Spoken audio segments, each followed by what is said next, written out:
তাদের প্রতি সমবেদনা জ্ঞাপন করার জন্য। আজকে বুঝতে হবে বাংলাদেশ স্বৈরাচার মুক্ত হয়েছে 5ই আগস্ট 2024 সাল, কিন্তু এই স্বৈরাচার মুক্ত করার জন্য বাংলাদেশের ছাত্র জনতাকে বিরাট মূল্য দিতে হয়েছে, সে কথা ভুলে গেলে চলবে না। মূল্য দিতে হয়েছে হাজার হাজার মানুষের রক্ত, সেই রক্তের বিনিময়ে আজকে দ্বিতীয় স্বাধীনতা অর্জিত হয়েছে। এবং আজকে আমরা এখানে এসেছি সেই শহীদদের আত্মার প্রতি শ্রদ্ধা জ্ঞাপন করার জন্য।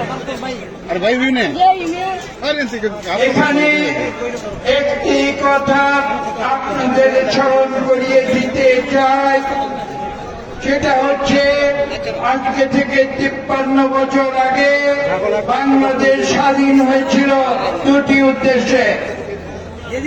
প্রধান উদ্দেশ্য সেটি ছিল আমরা একটা স্বাধীন দেশ চাই, যে স্বাধীন দেশে গণতন্ত্র থাকবে।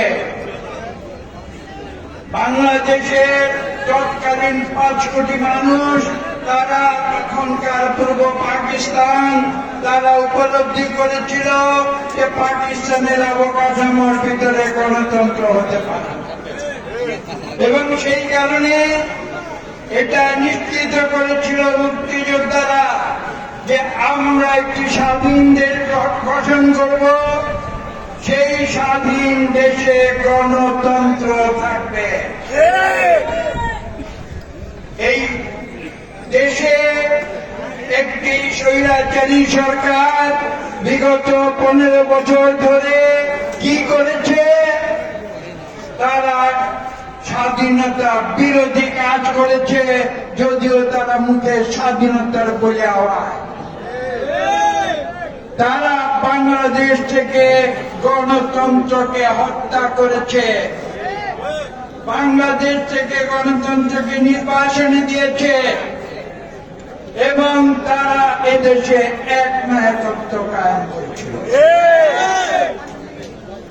তারা এদেশে হিংসা, প্রতিহিংসা, লুটপাট, অত্যাচার, জুলুম, নির্যাতনের রাজত্ব কায়েম করেছিল।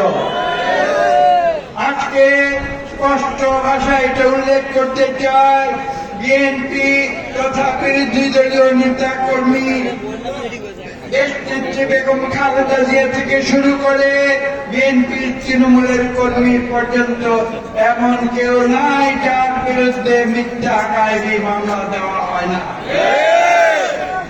বাংলাদেশে আওয়ামী ফ্যাসিস্ট সরকার 1 লক্ষ গায়েবী মামলা দিয়েছিল বিরোধী দলীয় নেতা কর্মীদের, এবং সেই 1 লক্ষ মামলায় 50 লক্ষ আসামি দিয়েছিল। আজকে বাংলাদেশের ছাত্র জনতা প্রমাণ করেছে যে এই ফ্যাসিস্ট সরকারের স্থান আর যেখানেই থাকুক না কেন বাংলাদেশে। এবং আপনারা জানেন 5ই আগস্ট তারা কাপুরুষের মতো বাংলাদেশ ছেড়ে পালিয়ে গেছে। এটাই হচ্ছে সত্য।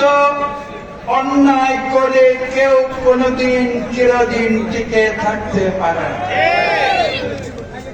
তারা বুঝতে পারেনি তাদের পায়ের তলার মাটি সরে গিয়েছে।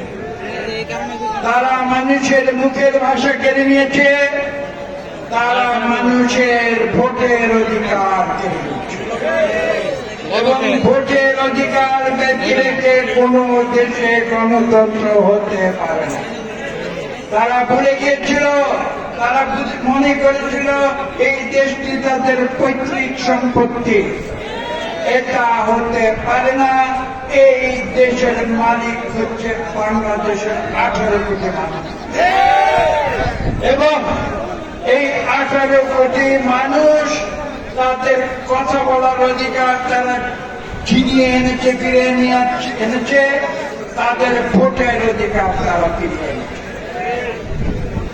আমি বলেছি যে স্বাধীনতার পিছনে তৎকালীন পূর্ব পাকিস্তানে মানুষের দুটি আকাঙ্ক্ষা ছিল। প্রথমটি বলেছি গণতন্ত্র, দ্বিতীয়টি হচ্ছে সাম্য নীতির, অর্থনীতির স্বাধীনতা। আমরা চেয়েছিলাম ৭১ সালে যে আমরা এমন একটি দেশ তৈরি করব যেখানে দেশের প্রতিটি মানুষ অর্থনৈতিকভাবে সুস্থ সবল হয়ে বেঁচে থাকবে।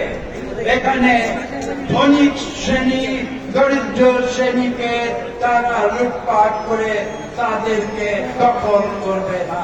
এটাও ছিল আমাদের স্বাধীনতার দ্বিতীয় উদ্দেশ্য। স্বৈরাচারী আওয়ামী লীগ সরকার কি করেছিল? তারা বাংলাদেশে একটি অলিগার্কি সৃষ্টি করেছিল।